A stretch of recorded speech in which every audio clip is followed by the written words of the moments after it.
Morning. Welcome to the Daily Drop-In Morning Show. It is Wednesday, May 11th, and we are headed into a wonderful day. On Wednesdays, we have our recommendations for you at the end of the show as our last segment. So for those of you that are looking to explore further, we have some good opportunities for you coming. We also are going to continue discussion with our theme around professional development. We have some good news for you. And of course, we have a very familiar face joining the show to continue to learn from.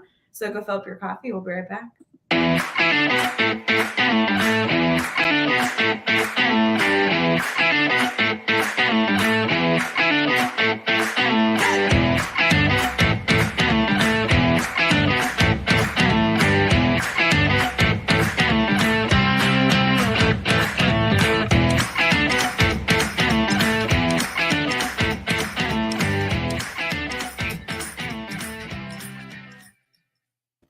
Hey everyone, good morning. We are thrilled to have you here on Wednesday, May 11th. Bryan Zwemke is with us. Bryan, how you doing this morning?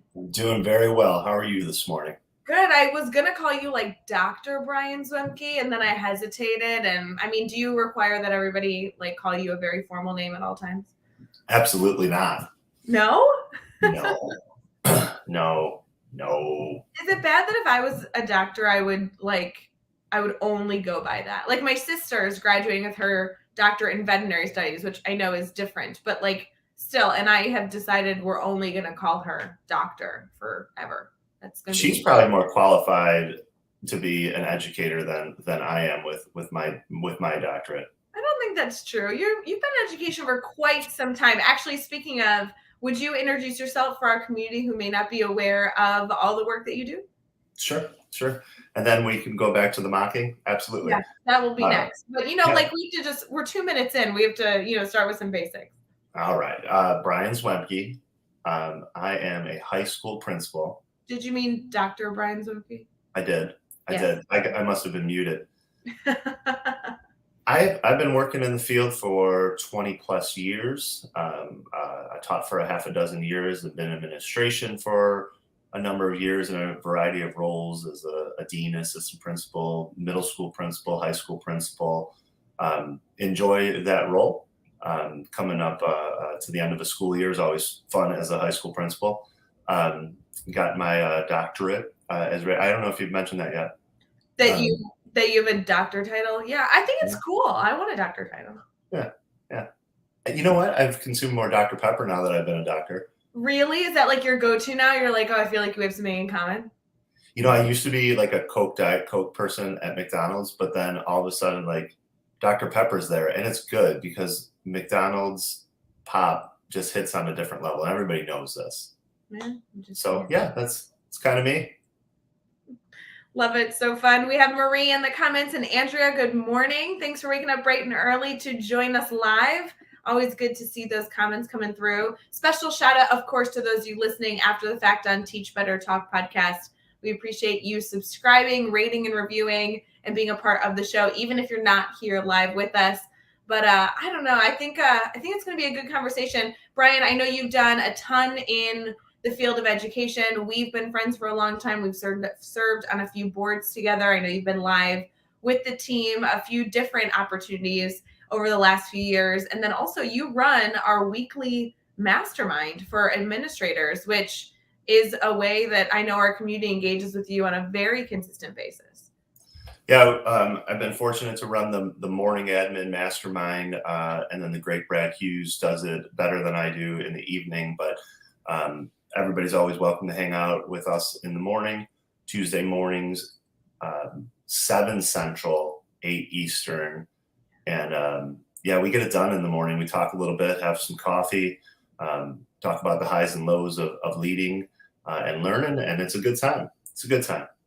I like our mastermind. It is changing here in a few weeks. So I want to make sure maybe we can discuss that a little bit to give people a sneak preview of information that isn't public yet. But I will say, Bryan, what I appreciate about Mastermind, you have all these people popping in to talk shop.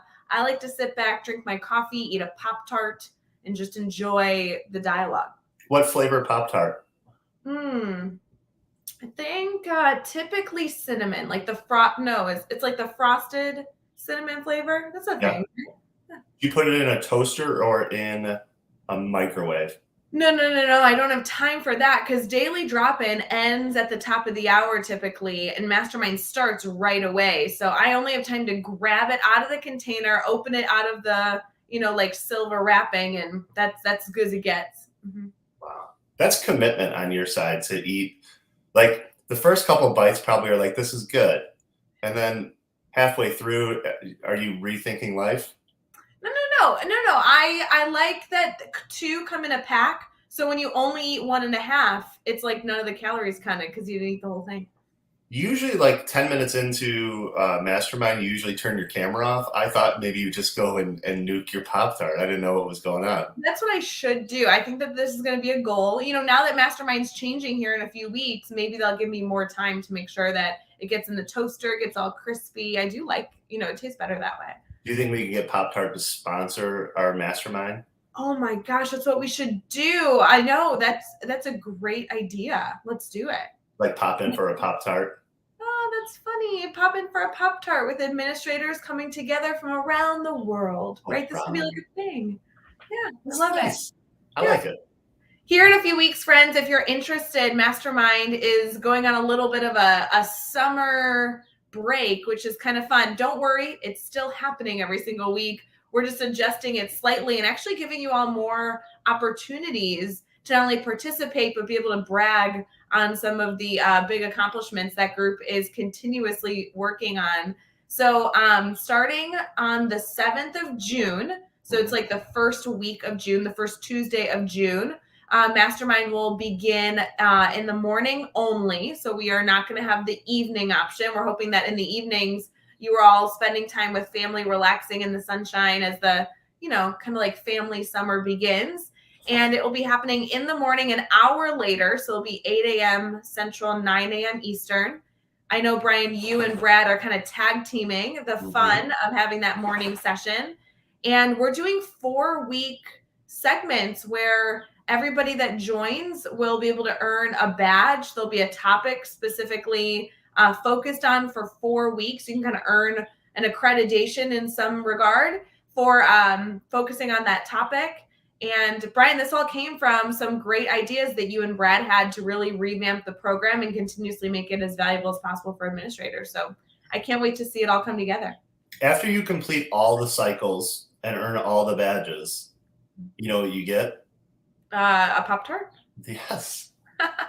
We should have a random drawing for all of our people that complete all of the badges, and then we should create a Pop-Tart badge. I completely agree. And Marie's in the comments saying, yes, for sure, the raw Pop-Tart is the way to go versus the toaster. So I think we can send people a box of Pop-Tarts after they've gone through and earned all the badges. Yeah. Maybe not allowed to put them in the toaster. I think it'll be good. So yes, for any of you interested, I know that there'll be details out starting on the 23rd of May to give you some opportunity to see the first theme we'll be focused on. Of course, as always, you all can obviously come at any time to bring a question or a problem of practice that the group can discuss and share resources on. But sometimes it's nice when people don't have specific things to discuss to be able to dive into a topic that we can focus on for a few weeks and people can share their ideas and resources. So if you're interested in that, that begins the 7th. To earn a badge, we'd love to have you come during the entire time consistently for that month focus. And then when the next month begins, you get a new topic. And I think it's going to be a really fun opportunity to see those collecting in our community. So I appreciate those of you that are going to get involved. And Brian, I'm excited for you and Brad to facilitate the fun. We're going to have a good time. It'll be fun. Really good. I think I might show up every so often. I think it'll be good. You're invited. You have the password. The password to come in the Zoom call? Sure. You can come. You can come hang out. You might even contribute from time to time. From time to time while I'm eating my popcorn my Pop-Tart in between bites. Popcorn would be a little too early, but Pop-Tarts I think work. No, that's brain break food. Friends, if you are interested in joining that and you have a leadership role in the school building or district that you're in. So if you're a coach, an assistant principal, a director of curriculum and instruction, an assistant superintendent or a superintendent, we encourage you all to join. That's over at teachbetter.com/mastermind. You too can have the password for the fun. So it'll be fun. We do have a bunch of friends in the comments. It's wonderful to see all of you. Patricia, good morning. Rochelle, good morning. As we get started, Bryan, typically as we get into the show, we document a moment of gratitude on a free app that was recommended to us called Happy Feed. We're able to document a moment of gratitude every single morning and then also revisit some wonderful moments of appreciation that we've been able to have on the show and kind of feature those. So would you mind if we got started with that? That'd be great. All right. So for this morning, I need you to share with me something that you are grateful for, something you're appreciative of, something we can document in our app this morning. Okay. So our seniors, the class of 2022, just had their last day yesterday. Ooh. And they have the graduation on Sunday.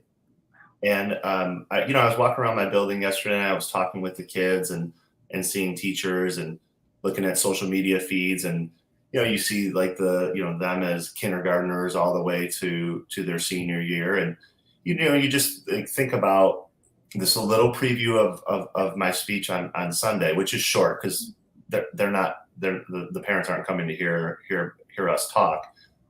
But like, so many people are responsible for a student's success all the way through their pre-K-12 experience. And I was just grateful for our coaches and our sponsors and our counselors and our teachers, just doing everything that they do on a daily basis, in order to get that student to Sunday. And then it's way beyond Sunday, and it's way beyond a diploma. It's way beyond standards and mastery and things like that, the life lessons that they've learned in the friendship. So I just had like a little moment. It was a beautiful day yesterday.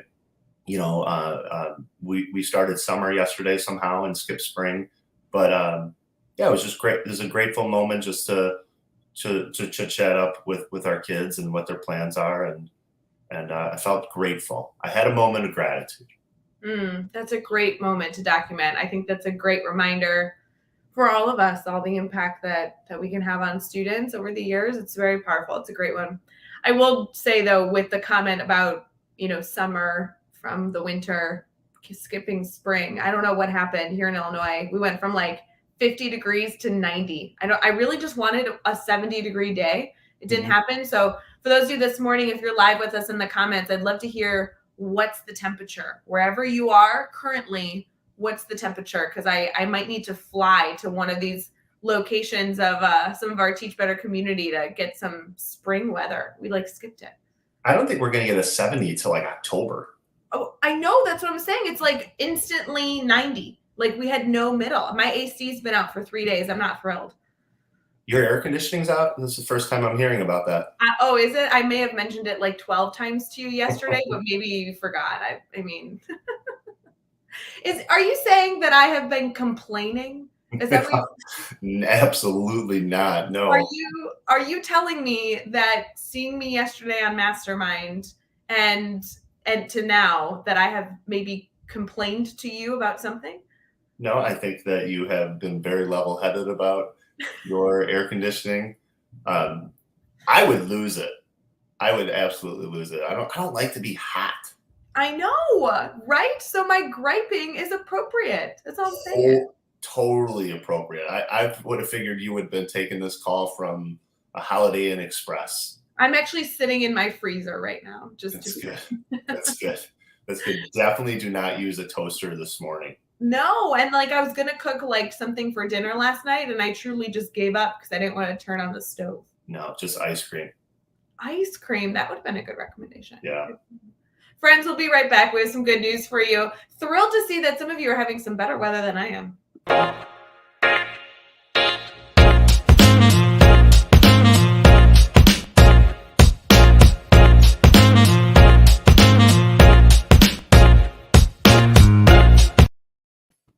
Morning, everyone. We're going to continue with our conversation here. We have some good news for you. Bryan Zwemke is sharing so many wonderful tidbits here on the show, like how to eat a good Pop-Tart, the complaint about spring. What value have we talked about so far this morning? Man, I don't know that we've really been able to get into anything good. We're going to have to rally in the second segment. You think so? We're really just going to need to pull out all the stops. Something. That's good. This is the problem. When you have somebody on the show who we're familiar with, that we've been friends for a long time, it's like everything like goes downhill. It's like when Jeff Gargas is on the show. It's like you can't really have high expectations. Yeah, you can't invite him. No. I get it. We do some good holidays that I think would be wonderful. And I have a really funny good news story for you that I think would not only be wonderful to bring to students, but even a fun opportunity to bring to other colleagues to foster those relationships. So let's get into some good news for holidays first. Did you know that it's National Eat Whatever You Want Day? Good. Yes. So the picture is a really, really, really large burger that they're featuring. So will you take part in eating whatever you want holiday today? Yeah. Yeah. You know what? Moment of gratitude. School Nurse Appreciation Day is today. Wait, we're not there. It's coming up. Hold on. I'm just saying I'm going to go eat whatever I want because we're going to take them out to breakfast. I really love that you're doing that you're taking the school nurses out to be able, to go out to breakfast. That's such a wonderful, morning for them. Yeah. All the kids are on their own though, when they get to school. The hope is that they stay healthy enough for the nurses to go have breakfast. Right? They'll be fine. We're on a late start. It'll be good. National Eat What You Want Day, like you already ruined, it is National School Nurses Day. That's a big one. So breakfast, celebrating, bring them some candy, maybe bring in some coffee for those incredible school nurses. Gosh, they have had a whirlwind of the past few years. Did you know that it's also National Receptionist Day? I bet you didn't know that one. I did not. Yeah. So it's tricky. Sometimes it's school specific, but this one, obviously, they'll be celebrating in a number of different fields. It is National Receptionist Day. It's also, I know this is a big one for those of you that are in any way athletic. It's also World Foam Rolling Day. Is that a thing? That's so painful. I know what that is. Yeah. Yeah, where you have the foam roller and you roll your thighs on it, I guess, or legs. Calves. Your IT band. Ouch. Ouch, ouch, ouch. That's very painful. So lots of good things to celebrate today. People, food, athleticism. This is good. It's good. For our good news story this morning, I just had a quick question to test your skills, Bryan. If we had a good news story and I told you that something was on the roof, can you name your top 3 guesses of animals that might be found on a roof? A bird. Okay, bird's a good guess. How many different birds can I put up there? Can I put a butterfly up on a roof? Yeah, I mean, you can put whatever you want on the roof, but this is about an animal that was found on the roof. To be clear, it was 5 different animals, 5 animals total, not different animals, but 5 animals found on a roof. So it could be 5 birds. That's a good guess. Yeah. Huh? But that's a boring story. You would never see that. That's not a good clickbait. I mean, I believe that to be true, but again, I just asked you about, top 3 animals. Do you have a cow on the roof?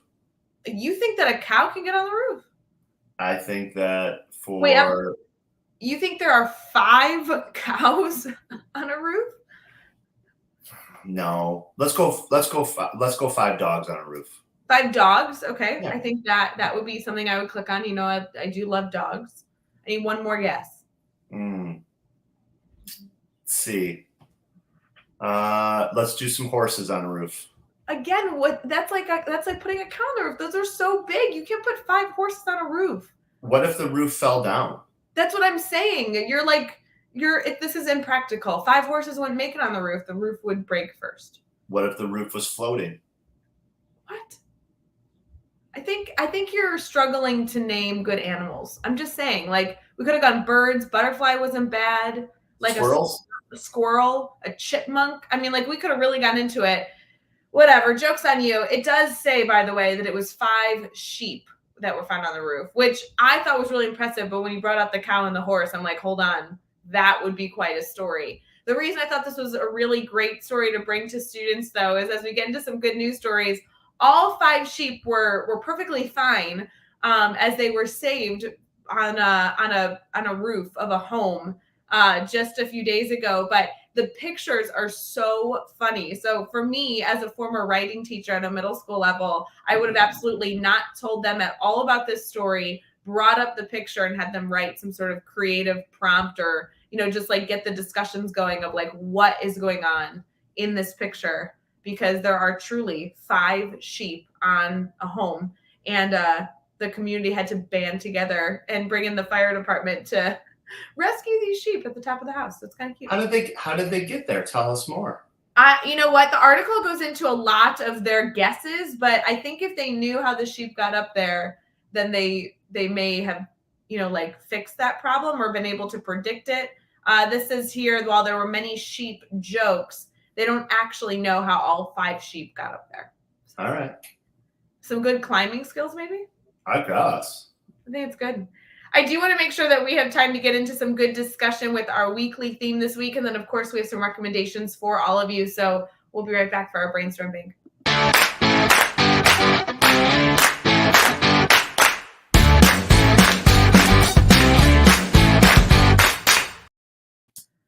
All right, friends, as we head into our brainstorm bank, you know that we have this segment every single day to continue with our theme that we have every week, and also to have our guests share as much as they are willing to be able to dive into this topic and allow us to be better. Our topic, our plan for this week, is all discussing professional development. Of course, as for those of you that are listening live or even after the fact, feel free to participate in the comments. We also would love to brainstorm through anything you're currently struggling with.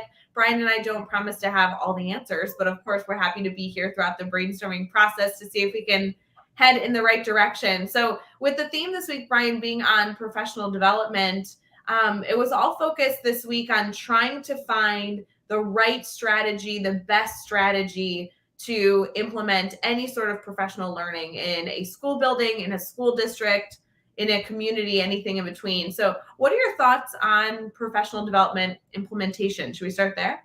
Sure. Mm-hmm. Yeah, I think it's important to have a vision of what you are trying to accomplish as a school district and as a building. I think sometimes those are 2 separate things, depending on how your school district or your kind of the whole ecosystem is set up. So, what are the goals of the district? How do they reflect back to strategic planning? How do they reflect back to a school improvement plan? And then, the other piece too is I think that more and more we've recognized as leaders that they really do have to be personalized to the classroom teacher. What value are they getting, during their school year or through a session or through an institute day or summer PD? I think we've all been in professional development sessions that have really hit, and then you've been in some that you didn't get much out of, and then some that you didn't follow back on. And I have been in all of those, and quite frankly, I've planned all of those. That some of them worked and some of them didn't. I think it's interesting too when you have PD for 100, 150, 250 people or big conferences. You probably are not going to meet everybody's needs. And you have to kind of look at what you're trying to do and what you're trying to accomplish, and then listen to that feedback so that you can hit their needs in the future. So I mean, it's such a balance and an art in designing professional learning for staff with staff.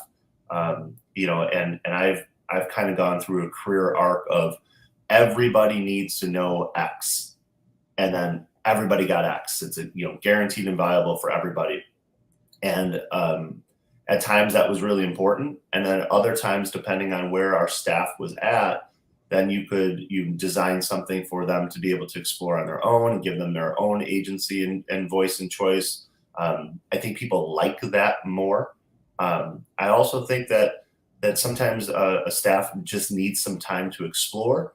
They need some time in their own classroom. So I think it's a delicate balance of what district or building principal needs to do for their district and what teachers are wanting for the district. And the only way to really hit that well is to have a good, honest dialogue of where you're at and understand your instructional profile of your school, how your teachers teach, how your students learn, and then keep designing something in order for everybody to just get a little bit better.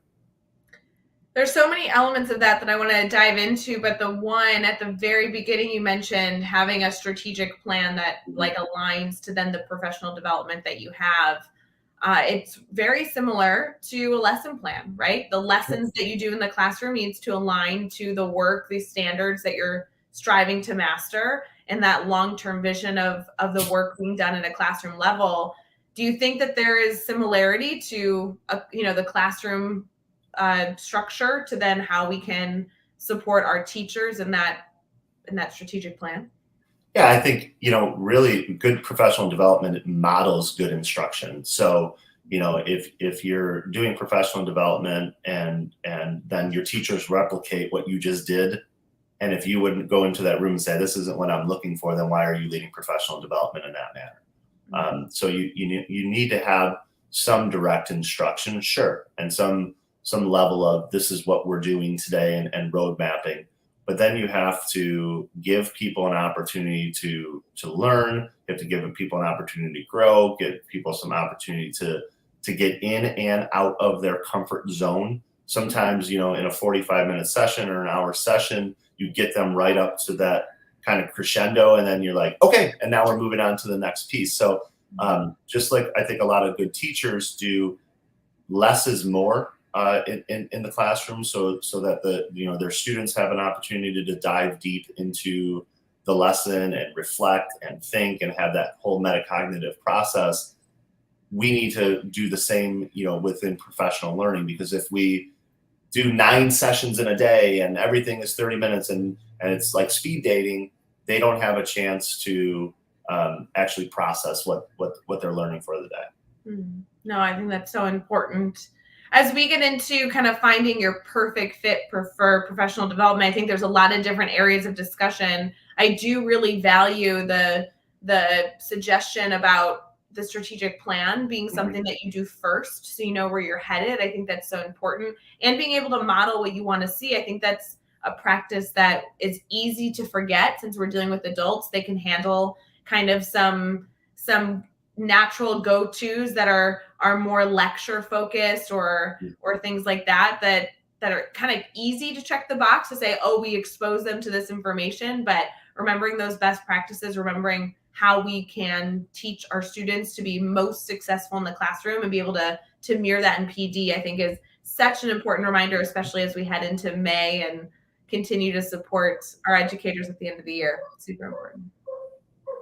When you have been designing professional development, are there any go-tos that you like to utilize? Maybe a format or some easy, like icebreakers that you're like, this is a go-to every year. It gets them every time.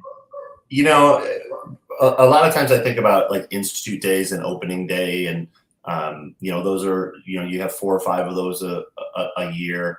I think the icebreaker that I've gone to more and more of is not starting our first session at 8:00. Having some time for teachers to ease into the day. I've been giving the first hour of the day to our athletic director, our activities director, to check in with their folks, and then our mentoring program. Our veteran teachers and our new teachers just touch base with one another, and there's a little bit of an agenda, but it's a really good, authentic 2-way dialogue about what's the experience like as a first year teacher, or their experience as a coach or a sponsor. And then at 9:00, we'll get into whatever the keynote is of the day, or whatever the main topic is. So if you're involved in those things, you have a very soft start to your day. If you're not involved in those things, you get an hour in your room, or you get an hour to touch base with a colleague or another PLC member, and it's not a rapid start that everybody's in the auditorium or everybody's in the cafeteria.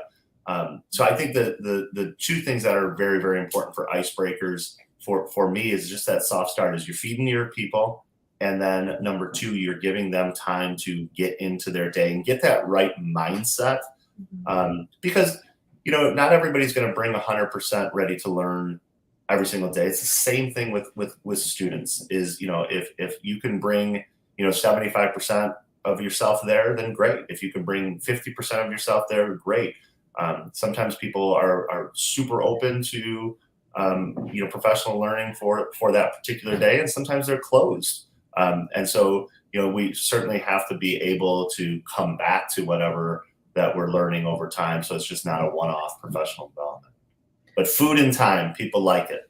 I love that. Food and time, easy go-tos. We always joke here on the show that, a Principal donut goes a long way, but I'm thinking, Bryan, we're not recommending Pop-Tarts as the morning food typically in a school building, but hey, if you want to try it out, maybe something good will happen. Sure. The coffee cart's always open. Yes, love a good coffee cart. See, this is good. These are good recommendations. Write them on a Post-it as you're planning your end of the year festivities, end of the year institutes, and obviously thinking about how you're kicking off the year in August. Any suggestions specifically for the end of the year? I know a lot of educators will kind of wrap up with students here in a few weeks, depending on where you're located. It could be as soon as 2 weeks or 8 weeks, depending on where you're located or in the world. But there's typically an end of the year, all staff meeting or institute day to wrap things up. Any PD that you would either recommend or not recommend doing at that time? Yeah, I think end of the year is an opportunity to show some gratitude, to do some recognition for staff. I think that needs to be a big part of those end of the year meetings. I don't think that that's the opportunity to drop bombs or new key initiatives where all of a sudden it's late May or June and say this is what we're doing for next year. I think we look at those moments or those dates on the calendar. And I think the most important thing at professional development is nobody should hear the topic that we're talking about for the first time. So if you are using those days to this is when the big announcement is or the big rollout is, I think then you can shock the system. And I think it's really important throughout the year that you're already using the structures and your teacher leaders in your building to be cultivating what is our next steps or what are our next steps in professional learning. How are we going to continue to learn and grow throughout the course of the year? So there should be some interconnectedness. I think when we look at professional learning, we should be looking at a 2 to 3 year cycle for staff. So we often hear a lot about that there's too much on the plate, too much for our teachers, and I think they're right. So what are those two or three key things that we're going to be tight on, and then what can we be loose on for professional learning for the year? If it's all of a sudden it's May or all of a sudden it's August and somebody's hearing that this year we're going to focus on literacy, and they've never heard that out of their department chair or their team lead or their assistant principal or their instructional coaches, and that's the first time they're hearing it, that's probably not going to go very well. I think those are wonderful reminders. I know I'm hearing you share these ideas, and they're ideas that we have discussed in Admin Mastermind. This has been not only a topic we've discussed over the last few weeks, but things over the years that we've been able to dive into. I think these are wonderful reminders, but also to continue to kind of open that door to say, hey, Daily Drop-In is one of many different opportunities we have to be exploring different types of conversations. So if you're an administrative leader and you are thinking through some of these topics and want to continue to discuss them, I know Admin Mastermind is diving into these topics as well, which is really valuable. Bryan, as we kind of wrap up our discussion here in our brainstorm bank, any words of wisdom, call to action, anything you want to leave our community with related to professional development or anything that you're very passionate about? I think over time, what I have learned as a leader is really to trust your teachers on what they're seeing and what they're learning and what they're needing in the classroom. When we talk about building a professional learning network, I think it's important that we recognize what is inside our current buildings right now. Where is that leader? Who are the leaders in the building? Who is incredible at questioning, or who's incredible at student relationships, or who is can do great small group instruction? And I think you have to utilize those folks. I also think it needs to be a blend of some inside voices and outside voices. It needs to be a blend of kind of just-in-time professional learning, as well as some strategic planning over longer periods of time. So it's always just like a good cook of finding that recipe of what works in your district. And administration doesn't always have all the answers. And I think it's important that we engage in two-way dialogue with our staff. And the key piece also that I think we've been missing historically is going to the students and saying, what was your experience like? How did you learn? Our kids right now are learning more in a digital space than ever before. So how is that going for them? How can we get them to share with our staff, this is what it looks like on our end. So now that you know how we're learning, now here is an opportunity for you to continue to grow. And I think it's important that we start working with our instructional coaches, our department chairs, our teachers, to get real authentic feedback with our kids to say, what was this like? And then design professional learning based on some of those responses too. Really, really wonderful reminders. We'll be right back with some recommendations we love because it is Wednesday.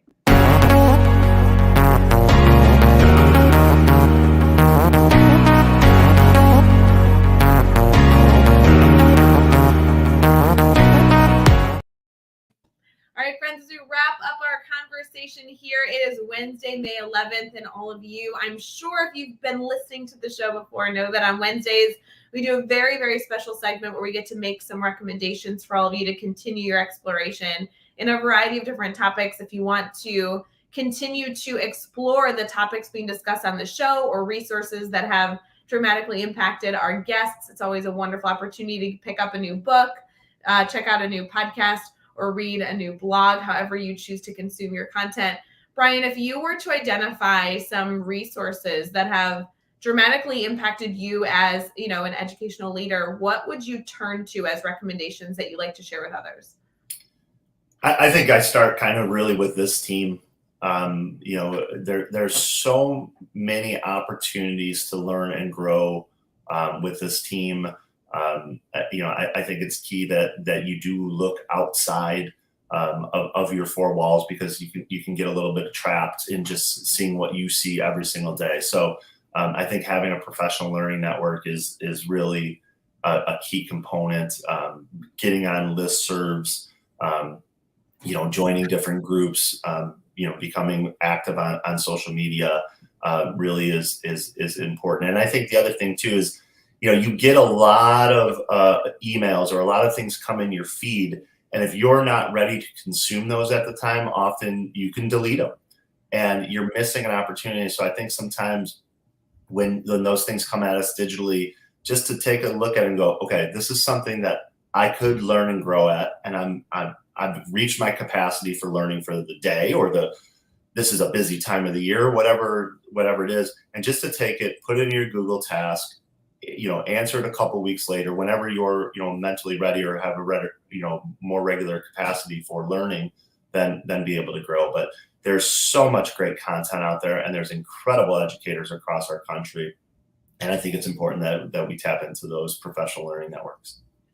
It's interesting. I think that so often when we talk about resources, we turn to, what's a great book you've read recently, or what's a podcast you're listening to. I very rarely think about, you're right, all the emails that I get in my inbox, right, on a daily basis, on a weekly basis, that are educational groups, educational teams that are putting out content and ensuring that you have access to it. Those like little reminders, little nudges of, hey, did you check out this blog that we just published on our website? Or, oh, did you see this resource that just became accessible to our network? Those are just such helpful, essentially, assistance to be able to say, hey, have you chosen to learn recently? And I think that it's a really great reminder that sometimes some of the best professional development articles or blogs could just be sitting in your inbox. I think that reminder to look at those, and when you're ready, choose to consume them is definitely a good reminder for the second week of May. Before we head out today, Bryan, would you mind sharing how our community can continue to stay in contact with you and connect with you? Sure. It really has been a privilege to host Administrator Mastermind on Tuesdays. please join Brad and I as we make a transition in early June, or hit up Brad's on Tuesday evenings, or mine Tuesday morning. It's just very much like this, just with a few more faces on the screen, where we're just talking through Instagram and Twitter at Bryan Zwemke. I really enjoy working with groups, telling their story of what's going on in their classroom through a digital sense, through social media as well too. So if you need some help with that, I'm more than willing to jump in on that. This is such a great team and such a great family that just continues to learn and grow together, making a difference with our staff and with our kids. So good. For those of you that are headed into a busy Wednesday, we wish you nothing but luck. It's going to be a wonderful day, no matter where you are in the world. We wish you a wonderful day to get into our school buildings and have an incredible impact. Don't forget to thank your school nurses today. As a reminder, we also have our brain break later this afternoon, so make sure to join us for that. And we'll see you tomorrow bright and early for daily drop-in. So happy Wednesday, friends.